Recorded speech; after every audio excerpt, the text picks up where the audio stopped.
നോക്കാൻ വേണ്ടി എന്തുണ്ടാക്കും വിചാരിച്ചങ്ങാണ്ട് കിച്ചണിലേക്ക് വന്നപ്പോൾ അതവിടെ കുറച്ച് പഴയിരിക്കുന്ന ചെറിയ ചെറിയ കായ് പഴങ്ങളാണ്. എന്നാലും വേണ്ടിയില്ല, തട്ടിക്കൂട്ടി നമുക്കൊരു പഴം നിറച്ച സെറ്റാക്കിയെടുക്കാം. വലിയ ആഡംബരമായിട്ടുള്ള പഴം നിറച്ചതോ നിങ്ങൾ കണ്ട വീഡിയോസിലുള്ള പഴം നിറച്ചതോ ആയിരിക്കണം എന്നില്ല കേട്ടോ. അത് എൻ്റെ രീതിയിലുള്ളൊരു തട്ടിക്കൂട്ടി പഴം, ഒരു ബഡ്ജറ്റ് ഫ്രണ്ട്ലി പഴം നിറച്ചത് തന്നെ പറയേണ്ടി വരും. അപ്പം നമുക്ക് പെട്ടെന്ന് തന്നെ അതൊന്ന് സെറ്റാക്കിയെടുക്കാം. പഴം എടുക്കുന്നു, തൊലിക്കുന്നു, എണ്ണയിലേക്ക് ഇടുന്നു. അതാണ് ഫസ്റ്റ് സ്റ്റെപ്പ്.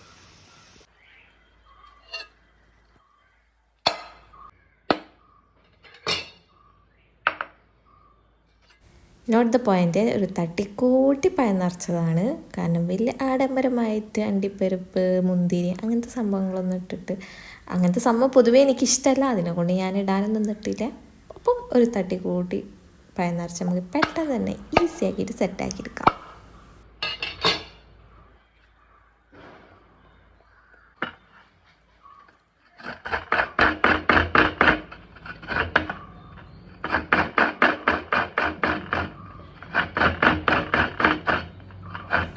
പിന്നെ ഇടയ്ക്കും നമ്മൾ പഴം ശ്രദ്ധിക്കുകയാണെങ്കിൽ കരിഞ്ഞു പോകരുത്. ചെറിയ തീയിലിട്ടുങ്ങാണ്ട് കുക്ക് ചെയ്തെടുത്താൽ മതി. ഒരു ചെറിയൊരു ഗോൾഡൻ ഷെയ്ഡിലേക്ക് ആക്കിയെടുത്താൽ മതി. അത് പിന്നെ നമ്മൾ എണ്ണയിൽ നിന്ന് കോരിയെടുത്ത് കഴിഞ്ഞാലും അതിൻ്റെ ഒരു കളർ ചേഞ്ച് ആവുമല്ലോ. ശ്രദ്ധിച്ചും കണ്ടിട്ടും അതും ഒന്ന് ശ്രദ്ധിക്കണം. കാരണം അത് കരിഞ്ഞു പോയാൽ പിന്നെ ഒരു ടേസ്റ്റും ഉണ്ടാവില്ല. നമ്മൾ തേങ്ങ അവിടെ സെറ്റായിട്ടുണ്ട്, തേങ്ങക്ക് നല്ല ചിരണ്ടി എടുത്തിട്ടുണ്ട്.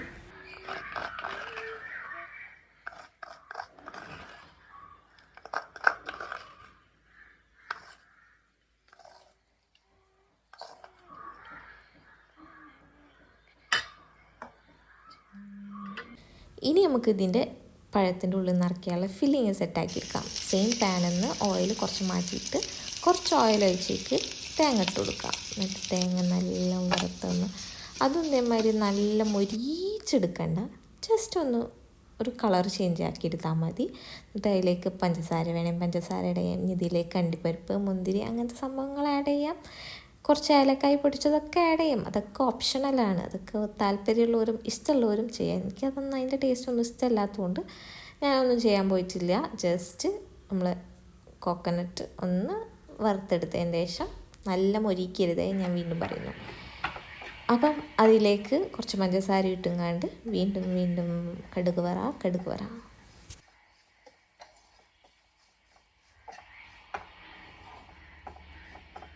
പിന്നെ നമ്മൾ നേരത്തെ മാറ്റി വെച്ച നമ്മളെ പഴമല്ലേ, അതൊന്ന് ഫാനിൻ്റെ ചോട്ട് കൊണ്ടുവെക്കുന്നത് നല്ലതായിരിക്കും കേട്ടോ. സമയമില്ലാത്ത നേരത്താണെന്നുണ്ടെങ്കിൽ അതൊന്ന് ഫാനിൻ്റെ ചോട്ടിൽ വെച്ചിങ്ങാണ്ട് ഒന്ന് ചൂടാറ്റുന്നത് നല്ലതായിരിക്കും. അല്ലെങ്കിൽ ഇതുപോലെ സംഭവിക്കും.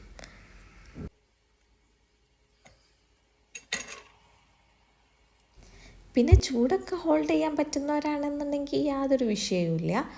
പഴം ഒന്ന് ചൂടാറണം, അതേമാതിരി നമ്മൾ ഫില്ലിങ് ഒന്ന് ചൂടാറണം. എന്നിട്ട് അതൊന്ന് എത്ര കുത്തി നിറയ്ക്കാൻ പറ്റുന്നോ പഴത്തിൻ്റെ ഉള്ളിലേക്ക്, എത്ര കുത്തി നിറയ്ക്കാൻ പറ്റുന്നോ അത്രയും കുത്തി നിറയ്ക്കുക. അപ്പം ചെറിയൊരു ഹോള് കത്തി വെച്ചിട്ട് ചെറിയൊരു ഹോളിട്ടിട്ട് അങ്ങോട്ട് വിടർത്തുക. എന്നിട്ട് അതിൻ്റെ ഉള്ളിലേക്ക് നമ്മൾ നേരത്തെ സെറ്റാക്കി വെച്ച നമ്മൾ ഫില്ലിങ്ങും കൂടിയും വെച്ച് സെറ്റാക്കാം. അപ്പം എത്ര കുത്തി നിറയ്ക്കാൻ പറ്റുന്നോ അത്രയും കുത്തി നിറച്ച് അതിൻ്റെ പള്ളം അങ്ങോട്ട് വീർപ്പിച്ച് അങ്ങോട്ട് ഇങ്ങനെ പുറത്ത് ചാടാനുള്ള തുളുമ്പുള്ള രീതിയിലാക്കി അങ്ങോട്ട് വെക്കുക.